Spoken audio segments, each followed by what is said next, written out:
ক্ষমতাচ্যুত প্রধানমন্ত্রী শেখ হাসিনার বিরুদ্ধে আদালত অবমাননার মামলায় ৬ মাসের সাজা দিয়েছে আন্তর্জাতিক অপরাধ ট্রাইব্যুনাল। বিচারপতি গোলাম মুর্তজা মজুমদারের নেতৃত্বে ট্রাইব্যুনালের এই আদেশ দেয়। অ্যামিকাস কিউরি, AY মুশিউজ্জামান ও রাষ্ট্রীয় খরচে নিয়োজিত পলাতক শেখ হাসিনার আইনজীবী আমির হোসেন শুনানিতে অংশ নেন। এর আগে গত ২৪ জুন শেখ হাসিনার পক্ষে নিয়োজিত আইনজীবী আমিনুল গনি টিটুকে নৈতিকতার প্রশ্নে এই মামলা থেকে সরিয়ে দেওয়া হয়। গাইবান্ধার সাবেক উপজেলা চেয়ারম্যান শাকিল আকন্দ বুলবুলের সাথে টেলিফোনে কথোপকথনে ২২৭ জনকে হত্যার হুমকির প্রেক্ষিতে প্রসিকিউশন গত ৩০ এপ্রিল ট্রাইব্যুনালে এ মামলা করে। জুলাই অভ্যুত্থানে ৫ আগস্ট আশুলিয়ায় ৬ জনকে গুলি করে হত্যা ও লাশ পোড়ানোর মামলায় পলাতক ৮ আসামির বিরুদ্ধে গ্রেফতারি পরোয়ানা জারি করেছে আন্তর্জাতিক অপরাধ ট্রাইব্যুনাল ২। এর আগে এই মামলায় সাবেক MP সাইফুল সহ ১৬ জনের বিরুদ্ধে আনুষ্ঠানিক অভিযোগপত্র জমা দেয় প্রসিকিউশন। সকালে এই মামলায় গ্রেফতার পুলিশ কর্মকর্তা আবদুল্লাহ হিল কাফি, শহীদুল ইসলাম, ডিবির পরিদর্শক আরাফাত সহ ৭ জনকে হাজির করা হয় ট্রাইব্যুনালে। বিচারপতি নজরুল ইসলাম চৌধুরীর নেতৃত্বে ট্রাইব্যুনাল ২-এ এই মামলার শুনানি হয়। এর আগে গত ১৯ জুন তদন্ত প্রতিবেদন হাতে পায় প্রসিকিউশন। তদন্ত প্রতিবেদনে সাভারের সাবেক MP সাইফুল ইসলাম সহ ১৬ জনকে অভিযুক্ত করা হয়। গত বছরের ৫ আগস্ট সাভারের আশুলিয়ায় পুলিশের গুলিতে প্রাণ হারান ৬ তরুণ। এরপর পুলিশ ভ্যানে তাদের লাশ তুলে আগুনে পুড়িয়ে দেওয়া হয়। এই ঘটনায় মানবতা বিরোধী অপরাধের অভিযোগ এনে ট্রাইব্যুনালে মামলা করা হয়। সৈকত, আমরা কিছুক্ষণ আগে দেখছিলাম যে চিফ প্রসিকিউটর যে তাজুল ইসলাম তিনি ব্রিফ করেছেন সাবেক প্রধানমন্ত্রী শেখ হাসিনা যে ৬ মাসের কারাদণ্ড দেওয়া হয়েছে সেই বিষয়ে বিস্তারিত জানাবেন। তিনি তার এই ব্রিফিংয়ে কি জানিয়েছেন এবং একই সাথে যেহেতু শেখ হাসিনার পক্ষেও আইনজীবী সরকারের পক্ষ থেকে নিয়োগ করা হয়েছে, তিনি কোনো প্রতিক্রিয়া দিয়েছেন কিনা? আজকে আন্তর্জাতিক অপরাধ ট্রাইব্যুনাল ১ এবং ২ দুটোতেই কিন্তু দুটি গুরুত্বপূর্ণ মামলার শুনানি হয়েছে। আপনি বলছিলেন যে ট্রাইব্যুনাল ১-এ শেখ হাসিনার যে আদালত অবমাননার যে মামলাটি, সেই মামলাটির দীর্ঘ শুনানির পর কিন্তু আজকে এটার রায় হয়েছে এবং রায়ে শেখ হাসিনাকে ৬ মাসের সশ্রম কারাদণ্ড দিয়েছেন এবং তার সাথে যে কথোপকথনের আরেকজন যে আসামি গাইবান্ধার উপজেলার সাবেক চেয়ারম্যান শাকিল আকন্দ বুলবুল, তাকে ২ মাসের কারাদণ্ড দেওয়া হয়েছে। এই বিষয়ে তাজুল ইসলাম বিস্তারিত জানিয়েছেন এবং রাষ্ট্রীয় খরচে আসামি পক্ষের যে আইনজীবী নিয়োগ দেওয়া হয়েছে আমির হোসেন, তিনিও তাৎক্ষণিক প্রতিক্রিয়া দিয়েছেন। তাজুল ইসলাম যে দীর্ঘ আজকে ব্যাখ্যা দিলেন, তিনি বললেন যখন তারা বিষয়টি কেন এই শেখ হাসিনার বক্তব্যের বিষয়টি কেন আদালতের নজরে এনেছেন এবং কিভাবে শেখ হাসিনা তার এই বক্তব্যের মাধ্যমে এই মামলার যারা সাক্ষী, এই মামলার তদন্ত কর্মকর্তা, বিচারক, ইভেন ট্রাইব্যুনালকে কিভাবে হুমকি দিয়েছেন এবং পরবর্তীতে এইটার বিরুদ্ধে যদি কোনো ব্যবস্থা না নেওয়া হয় তাহলে কী হবে, সব কিছুই তিনি তুলে ধরেছেন। পাশাপাশি যেই অডিও বক্তব্যটা, অডিও রেকর্ডটা যেটা শেখ হাসিনা এবং শাকিল আকন্দের যে কথোপকথনের রেকর্ড, সেটাও কিন্তু আজকে ট্রাইব্যুনালে শোনানো হয় এবং পুরো প্রেক্ষিতে কিন্তু, এবং যেহেতু আমি আগে বলেছিলাম যে এই মামলায় আদালতের যে বন্ধু বা অ্যামিকাস কিউরি তার বক্তব্য শুনেছেন এবং আসামি পক্ষের যে আইনজীবী আমির হোসেন তার বক্তব্য শুনেছেন। সব মিলিয়ে ট্রাইব্যুনালের যে অর্ডার সেটা তাজুল ইসলাম জানালেন এবং তাজুল ইসলাম বললেন যেহেতু শেখ হাসিনা বলেছেন ২২৭টি মামলা তার বিরুদ্ধে হয়েছে এবং তিনি ২২৭ জনকে হত্যার লাইসেন্স পেয়েছেন এবং জামাত বিএনপির বা যারা তাদের হামলা করেছে তাদের বাড়িঘর পুড়িয়ে দেওয়া, সাক্ষীদের হুমকি, সব কিছুই তিনি তুলে ধরে তিনি বললেন যে ৬ মাসের কারাদণ্ড দেওয়া হয়েছে এবং এই কারাদণ্ডটা কবে থেকে কার্যকর হবে, শেখ হাসিনা যেদিন আদালতে আসবেন বা গ্রেপ্তার হবে সেদিন থেকে এই ৬ মাসের এই কারাদণ্ড কার্যকর হবে। আর আসামি পক্ষের বা রাষ্ট্রীয় খরচের যে আইনজীবী নিয়োগ দেওয়া হয়েছে তিনি বলেছেন যে তিনি আজকের এই ৬ মাসের রায় সেই দেয়া হলো, যে কারাদণ্ড দেয়া হলো, এটা তিনি সন্তুষ্ট নন এবং এর বিরুদ্ধে তিনি পরবর্তীতে কী পদক্ষেপ নেবেন সেটা পুরোপুরি রায়টা হাতে পাওয়ার পরেই তিনি সিদ্ধান্ত নেবেন।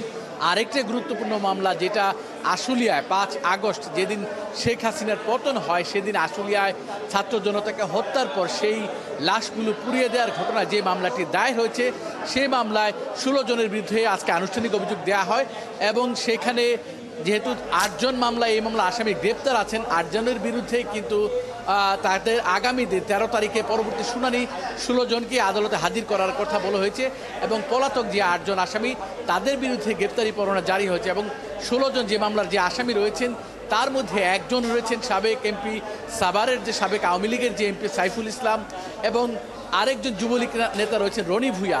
এর বাইরে যারা 14 জন যে আসামি রয়েছেন সবাই কিন্তু আইন শৃঙ্খলা বাহিনীর সদস্য, পুলিশ, যারা ওই দিন এই ঘটনার সঙ্গে জড়িত ছিলেন, যারা এই ঘটনার নির্দেশনা দিয়েছিলেন যে এই ঘটনা পালনে বা এই যে 6 জনকে গুলি করে হত্যা এবং লাশগুলো ভ্যানে উঠানো এবং পুরানোর কার্যক্রমে যারা যারা জড়িত ছিলেন আইন শৃঙ্খলা বাহিনীর, এরকম 16 জনকে কিন্তু এই মামলার আসামি করা হয়েছে। আজকে যেহেতু আদালত অভিযোগ আমলে নিল এবং পরবর্তী 13 তারিখে এই অভিযোগের উপর শুনানি হবে, সেদিন সব আসামিকেই হাজির করতে বলা হয়েছে।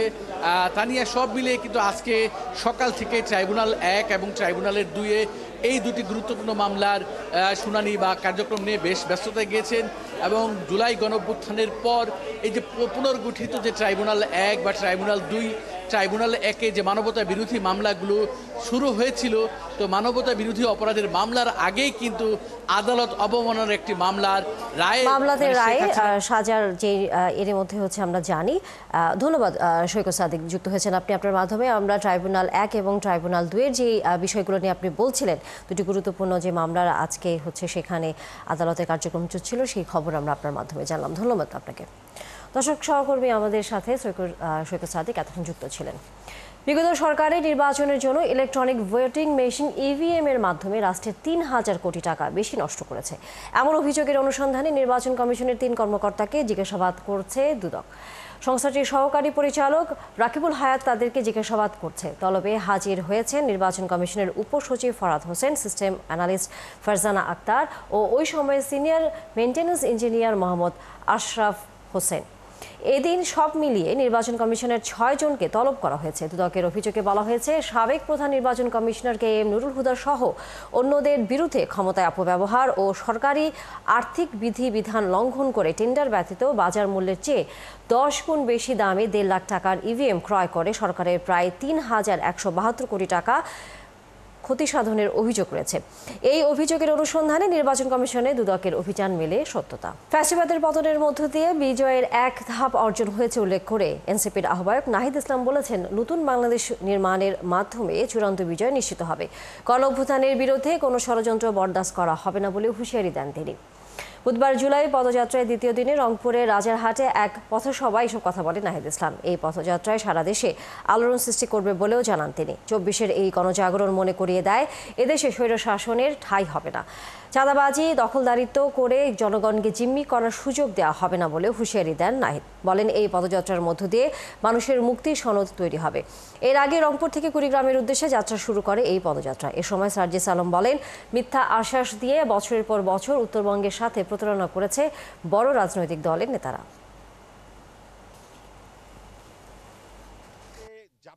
মানুষ পরিবর্তন চায়, পরিবর্তনের রাজনীতি দেখতে চায়। যে যদি আগের মতোই সব কিছু চলে তাহলে তো আসলে এত বড় বৈপ্লবিক ঘটনার প্রয়োজন ছিল না। তো ফলে মানুষের মধ্যে সে পরিবর্তনের আকাঙ্ক্ষা আছে। মানুষ চায় এরকম নেতৃত্ব, এরকম রাজনীতি যেখান থেকে একটা পরিবর্তনের সূচনা হবে এবং মানুষ তরুণদের উপর আস্থা রাখতে যাচ্ছে। আমরা মনে করি যে আমরা তাদের ভয়েসটা, তাদের কণ্ঠ পুরো দেশের মানুষের সামনে, নীতি নির্ধারক মহলের সামনে তুলে ধরার জন্য কাজ করব এবং এই কাজটা যদি করতে পারি মানুষ অবশ্যই আশান্বিত হবে এবং মানুষের এই মুহূর্তে সেই আশাটা দেখছে বলেই তারা আমাদেরকে সমর্থন যোগাচ্ছে। আমরা আরও মানুষের কাছে পৌঁছতে চাই, আগামীর ইলেকশনে জয়ী হইতে চাই আমরা। এটার মধ্য দিয়ে আমরা গ্রাম শহর বাংলাদেশে যে ভেদাভেদ আছে এটা তুলে দিতে পারবো এবং পুরো বাংলাদেশকে একটি সুতায় গাঁথতে পারবো।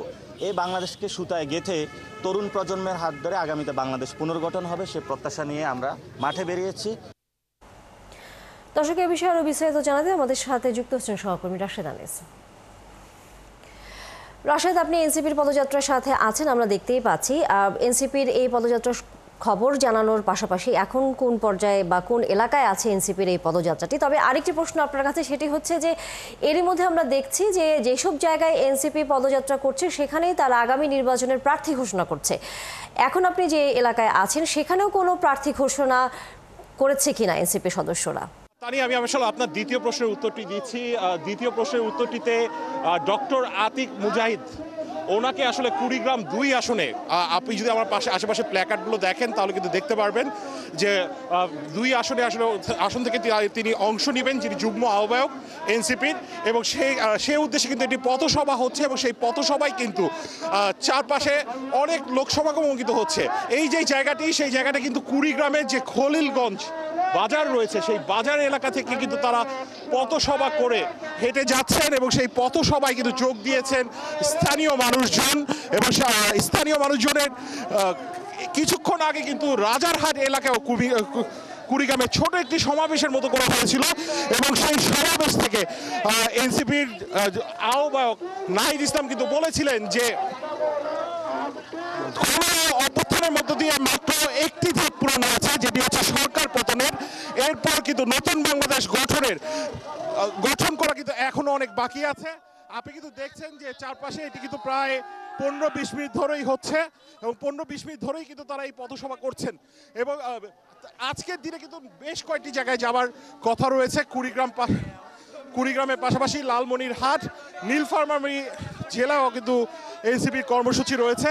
তারা কিন্তু আজকে সেরকমভাবে বিরতি নিচ্ছেন না, তারা কিছু দূর গাড়ি বহরের সাথে এবং তারপর যেই জনসমাগম এলাকাগুলো রয়েছে সেখানে কিন্তু তারা যাচ্ছেন হচ্ছে পায়ে হেঁটে। মূলত মানুষের সাথে গণসংযোগ করাটাই কিন্তু তাদের মূল উদ্দেশ্য। আমরা কিন্তু দেখেছি যে নাহিদ ইসলাম, নাসিরউদ্দিন পাটোয়ারি, সার্জিস হাসনাত তারা বিভিন্ন বাজারে গিয়েছেন। বাজারে যাওয়ার পর সেখানে কিন্তু তাদেরকে দেখেছি বিভিন্ন রকমের ফল দিয়ে আপ্যায়ন করতে। আমরা দেখেছি নাহিদ ইসলামকে কাঁঠাল খাওয়াই দিচ্ছেন মানুষজন, সেটিও কিন্তু দেখেছি এবং তারা ভালোবাসা শিখতে হচ্ছে। সার্জিস আলম একটি কথা বলছিলেন যে এনসিপিকে সবাই সাধারণত মনে করে যে ঢাকা কেন্দ্রিক একটি রাজনৈতিক দল, কিন্তু এই যে কর্মসূচি সেই কর্মসূচির মধ্য দিয়ে এনসিপি ঢাকা কেন্দ্রিক কোনো দল হবেন না। এই কর্মসূচির মধ্য দিয়ে এনসিপি সারা বাংলাদেশের দল হবেন। আপনি যদি তা নিয়ে শুনেন, আপনি যে প্রশ্নটি আমাকে করেছিলেন, আপনি যদি শুনেন তাহলে কিন্তু এনসিপির মার্কা শাপলা এরকম কিন্তু স্লোগান দেওয়া হচ্ছে এবং এই অঞ্চলের যিনি আতিক মুজাহিদ তাকে কুড়িগ্রাম আসনে এমপি হিসেবে দেখতে চান, এরকম কিন্তু প্ল্যাকার্ড নিয়ে করা হচ্ছে। এটি একদিকে যেমন জুলাই পদযাত্রা দেশ গড়তে, তার পাশাপাশি কিন্তু একটু রাশেদ আনিস, ধন্যবাদ আপনাকে। আমরা নিশ্চয়ই এনসিপি যেই পদযাত্রার কর্মসূচি পালন করছে আমরা সে খবর জানবার জন্য আবারও ফিরবো আপনার কাছে। দর্শক সহকর্মী রাশেদ আনিস ছিলেন আমাদের সাথে। চট্টগ্রামের পটিয়ায় বৈষম্য বিরোধী আন্দোলনের কর্মীদের সাথে পুলিশের সংঘর্ষে 11 জন আহত হয়েছে। তাদের মধ্যে 2 জনের অবস্থা আশঙ্কাজনক বলে জানিয়েছেন বৈষম্য বিরোধী শিক্ষার্থীরা। প্রত্যক্ষদর্শীরা জানান, মঙ্গলবার রাতে জুলাই স্মরণের মোমবাতি জ্বালিয়ে ফিরছিলেন বৈষম্য বিরোধী শিক্ষার্থীরা। এ সময় থানার মোড় এলাকায় দীপঙ্কর নামে নিষিদ্ধ ঘোষিত ছাত্রলীগের এক নেতাকে দেখতে পেয়ে তাকে ঘিরে স্লোগান দিতে থাকে। পরে পুলিশ ঘটনাস্থলে এসে লাঠিচার্জ শুরু করে। এতে অনেকেই মাটিতে পড়ে যান এবং আহত হন। এ সময় আহত হন বৈষম্য বিরোধী ছাত্র আন্দোলনের 11 জন নেতাকর্মী। তাদের মধ্যে সংগঠক আশরাফুল ইসলাম তৌকির এবং সাইফুল ইসলামের অবস্থা গুরুতর বলছেন চিকিৎসকরা। শিক্ষার্থীরা জানান, তারা শান্তিপূর্ণভাবে প্রতিবাদ করলেও অজ্ঞাত কারণে পুলিশের আক্রমণের শিকার হন। দীর্ঘ 23 বছর পর আজ পটুয়াখালীতে জেলা বিএনপির সম্মেলন অনুষ্ঠিত হচ্ছে। এর মধ্যে শহরের ব্যায়ামাগারে সম্মেলন কেন্দ্রে নেতাকর্মীদের ঢল নেমেছে। সকাল 11টায় সম্মেলনের উদ্বোধন করেন বিএনপির জাতীয় নির্বাহী কমিটির ভাইস চেয়ারম্যান আব্দুল আওয়াল মিন্টু। বিকেল 3টায় সম্মেলনে ভার্চুয়ালি প্রধান অতিথি হিসেবে যুক্ত হবেন বিএনপির ভারপ্রাপ্ত চেয়ারম্যান তারেক রহমান। তিনি দিক নির্দেশনামূলক বক্তব্য রাখবেন। এছাড়া বিশেষ অতিথি হিসেবে বক্তব্য রাখবেন এয়ার ভাইস মার্শাল অবসরপ্রাপ্ত আলতাফ হোসেন চৌধুরী, সম্পাদক ABM মোশাররফ হোসেন সহ আরও অনেকে। সম্মেলনে সভাপতি, সাধারণ সম্পাদক পদে 8 জন প্রার্থী লড়ছেন। এর আগে 2002 সালের 14 এপ্রিল সর্বশেষ জেলা বিএনপির কাউন্সিল অনুষ্ঠিত হয়।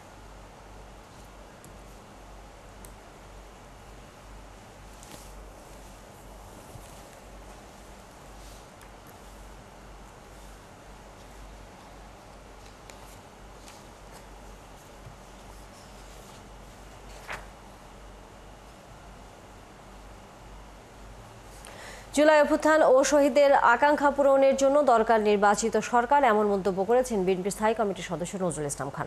তিনি জানান, জনগণের শাসন কায়েম কেবল নির্বাচনের মাধ্যমেই সম্ভব। বুধবার ময়মনসিংহ জেলা নেতৃবৃন্দদের সাথে নিয়ে বিএনপির প্রতিষ্ঠাতা জিয়াউর রহমানের সমাধিতে শ্রদ্ধা জানান নজরুল ইসলাম খান। পরে তিনি বলেন, যে লক্ষ্যে ফ্যাসিবাদের পতন ঘটেছে তা এখনও অর্জিত হয়নি। একটি গোষ্ঠী ঐক্যকে বাধাগ্রস্ত করার চেষ্টা করছে বলে মনে করেন তিনি। নজরুল ইসলাম খান বলেন, অন্য কোনো রাজনৈতিক দল ভুল বার্তা দিলেও জনগণ গ্রহণ করবে না।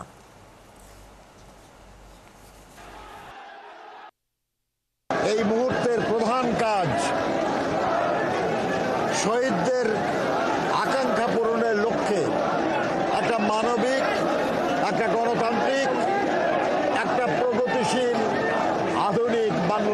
করার লক্ষ্যে জনগণের শাসন কায়েম, আর সেটা শুধুই ভোটের মাধ্যমে সম্ভব, নির্বাচনের মাধ্যমে সম্ভব।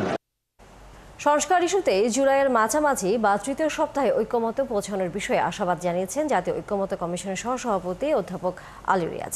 বুধবার রাজধানীর ফরেন সার্ভিস একাডেমিতে রাজনৈতিক দলগুলোর সাথে দ্বিতীয় দফার ৮তম দিনের বৈঠকের সূচনা বক্তব্যে তিনি এসব কথা বলেন। দায় আর দায়বদ্ধতা রাজনৈতিক দলগুলো প্রাণে ধারণ করে বলে প্রত্যাশা তার।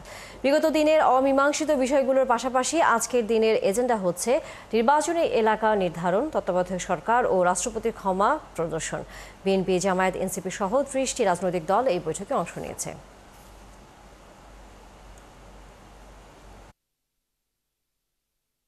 দলের ঊর্ধ্বে উঠে সমস্ত রকম বাধা বিঘ্নকে মোকাবেলা করে রাজপথে নেমেছিলেন। যে অর্জন আমরা করতে চেয়েছি তার একটি পর্যায়ে অতিক্রম করে আজকে ১ বছর পরে এখানে আমরা সমবেত হয়েছি। গত কয়েকদিন ধরে বিভিন্ন জায়গায় আমরা চেষ্টাগুলো লক্ষ্য করেছি। কমিশনের সাথে আনুষ্ঠানিক অনানুষ্ঠানিক যোগাযোগ হয়েছে, যেগুলো আমাদেরকে আশাবাদী করছে। আমরা মনে করি যে এই জায়গায় আমরা পৌঁছতে পারবো, কারণ আমাদের সকলের এই আন্তরিক প্রচেষ্টাটা আছে। দর্শক, ঐক্যমত্য কমিশনের বৈঠকের আরও খবর নিয়ে আমাদের সাথে রাজধানীর ফরেন সার্ভিস একাডেমি থেকে যুক্ত হচ্ছেন সহকর্মী নয়নাদিত্য। নয়ন, আমরা জানি যে ঐক্যমত্য কমিশনের বৈঠক দ্বিতীয় দফায় এবং আজকে ৮ দিনের মতো এটি পার হয়েছে এবং সকল রাজনৈতিক দলই আসলে সেখানে তাদের বক্তব্য তুলে ধরেছে। আজকের যে বৈঠকে সেখানে আমরা দেখছিলাম, সংবাদে আমরা বলছিলাম যে এখন পর্যন্ত তত্ত্বাবধায়ক সরকার এবং নির্বাচনী এলাকা নির্ধারণ এবং রাষ্ট্রপতি ক্ষমা প্রদর্শন, এই বিষয়গুলো নিয়ে আসলে আজকে আলোচনা হয়েছে। এই আলোচনায় দলগুলোর বক্তব্য এবং যেই ঐক্যমত্য কমিশনের সহসভাপতি আলী রিয়াজ, তার পক্ষ থেকে আসলেই কি ধরনের বার্তা দেওয়া হয়েছে?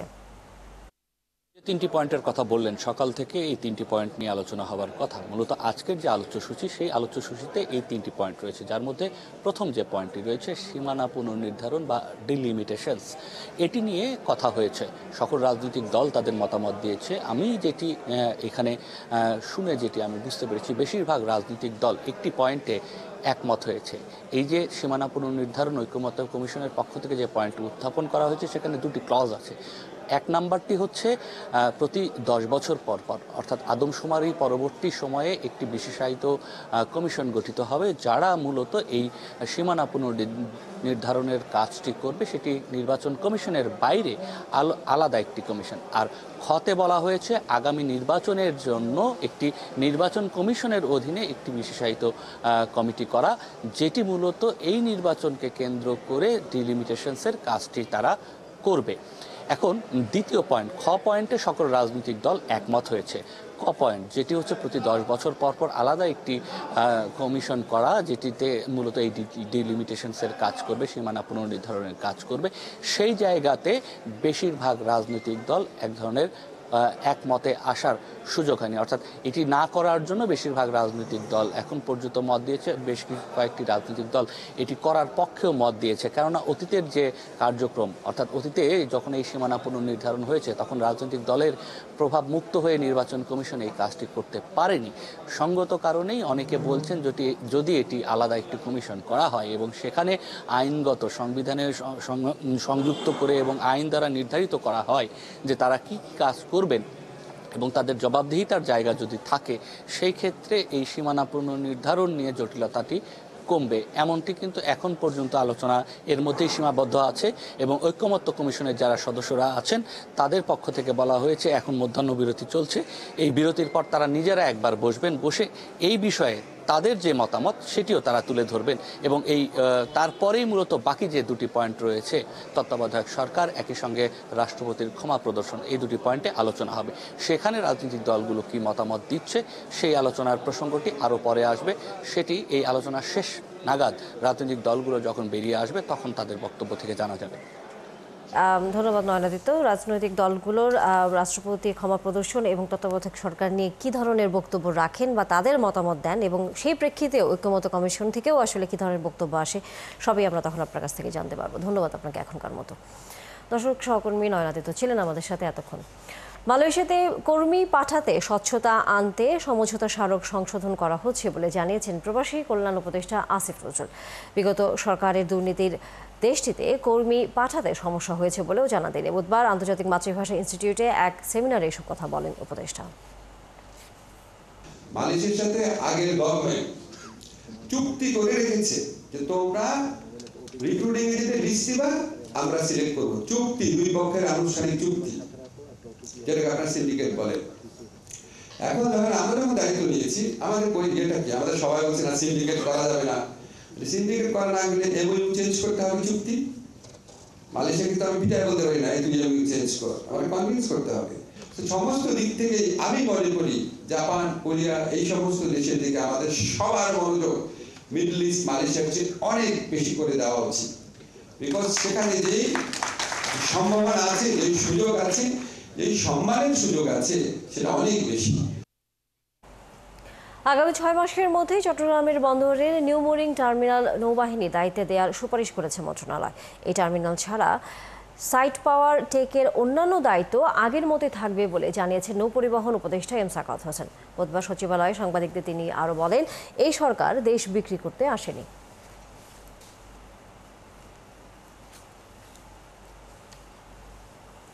ক্ষুদ্র ও মাঝারি শিল্প এসএমই খাতে প্রযুক্তির ব্যবহার বাড়ানোর আহ্বান জানিয়েছেন অর্থ উপদেষ্টা ডক্টর সালাউদ্দিন আহমেদ। বুধবার এসএমই ফাউন্ডেশনের ইআরএফ মিডিয়া অ্যাওয়ার্ড 2025 পুরস্কার বিতরণী অনুষ্ঠান শেষে সাংবাদিকদের সাথে আলাপকালে তিনি একথা বলেন। উপদেষ্টা বলেন, এসএমই খাতে অর্থায়ন অনেক বড় সমস্যা। ব্যাংকে লোন পেতে অনেক ভোগান্তি পেতে হয় উদ্যোক্তাদের, তবে তাদের ঋণ শোধের হার ভালো।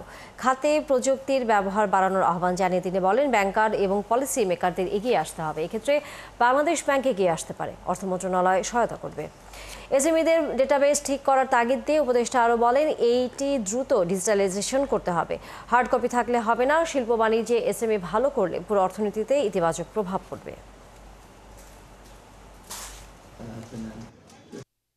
এসএমই করবে, লিমিটেড এসএমই ডেফিনিশন আছে, কিন্তু প্রযুক্তিটার ব্যাপারে সে হাতুড়ি বাটাল দিয়ে তৈরি সেই প্রযুক্তি দিয়ে চলে গেছে, সেটা দিয়ে আপনি ভালো কোয়ালিটি শো করতে পারবেন না। তো সুখের বিষয় যে এখন যারা এসএমই করে প্রত্যেকে কিন্তু আপনার ভালো প্রযুক্তি ব্যবহার করে এবং সেই দিকে যথেষ্ট। এসএমইর অর্থায়নকে অনেক কম, সেটা স্বীকার করে। অ্যাক্সেস টু ফাইন্যান্স একটা মেজর প্রবলেম, এবং ব্যাংকাররা বেশিরভাগই সেই কনভেনশনাল ব্যাংকার, তারা বিরাট একটা অঙ্কের টাকা নিয়ে শেয়ারের পাশে বলবে, একজনকে 10 কোটি টাকা দিয়ে দিল, ব্যাস আদায় হলো আর না হলো তার পারফরমেন্স ভালো হলো।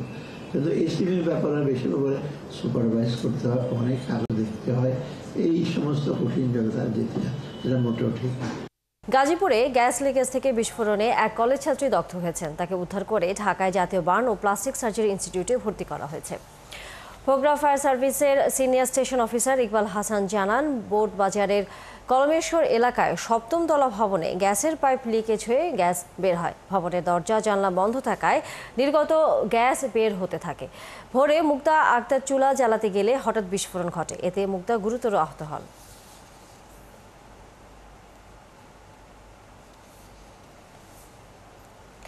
চট্টগ্রামে বিপুল পরিমাণ অবৈধ ভিওআইপি সরঞ্জাম সহ একজনকে আটক করেছে র্যাব ও বিটিআরসি। র্যাব কর্মকর্তারা জানান, মঙ্গলবার রাতে নগরীর হালিশহর এলাকায় অভিযান চালানো হয়। এ সময় বিপুল পরিমাণ অবৈধ ভিওআইপি সরঞ্জাম, মোবাইল সিম উদ্ধার করা হয়। পরে জড়িত থাকার অপরাধে একজনকে আটক করা হয়। আটক ব্যক্তি 3 বছর ধরে এই ব্যবসা চালাচ্ছিলেন। তাকে সংশ্লিষ্ট থানায় সোপর্দ করা হয়েছে। আমরা একজন আসামিকে গ্রেপ্তার করতে সক্ষম হয়েছি এবং আপনারা দেখতে পাচ্ছেন যে আমরা ইতিমধ্যে প্রায় সার্ভার বক্স যেগুলো বলে বা সিম বক্স প্রায় 30-এর উপরে আমরা জব্দ করেছি এবং সিম সংখ্যা যেগুলো পেয়েছি আনুমানিক 10,000 প্লাস মাইনাস। ফেনীতে র্যাবের অভিযানে অস্ত্র মামলার 17 বছরের সাজাপ্রাপ্ত আসামি আবুল হাশেমকে গ্রেফতার করেছে র্যাব। নোয়াখালী ক্যাম্পের কোম্পানি কমান্ডার সিনিয়র সহকারী পুলিশ সুপার মিঠুন কুমার কুণ্ড জানান, আবুল হাশেমের বিরুদ্ধে জেলার বিভিন্ন থানা একাধিক মামলা রয়েছে। এছাড়া তিনি 17 বছরের সাজাপ্রাপ্ত আসামি। দীর্ঘদিন ধরে তাকে ধরতে কাজ করছিল র্যাব ও পুলিশ। আজ ভোরে গোপন সংবাদের ভিত্তিতে ফেনীর সদরের একাডেমি রোড এলাকায় তাকে গ্রেফতার করা হয়।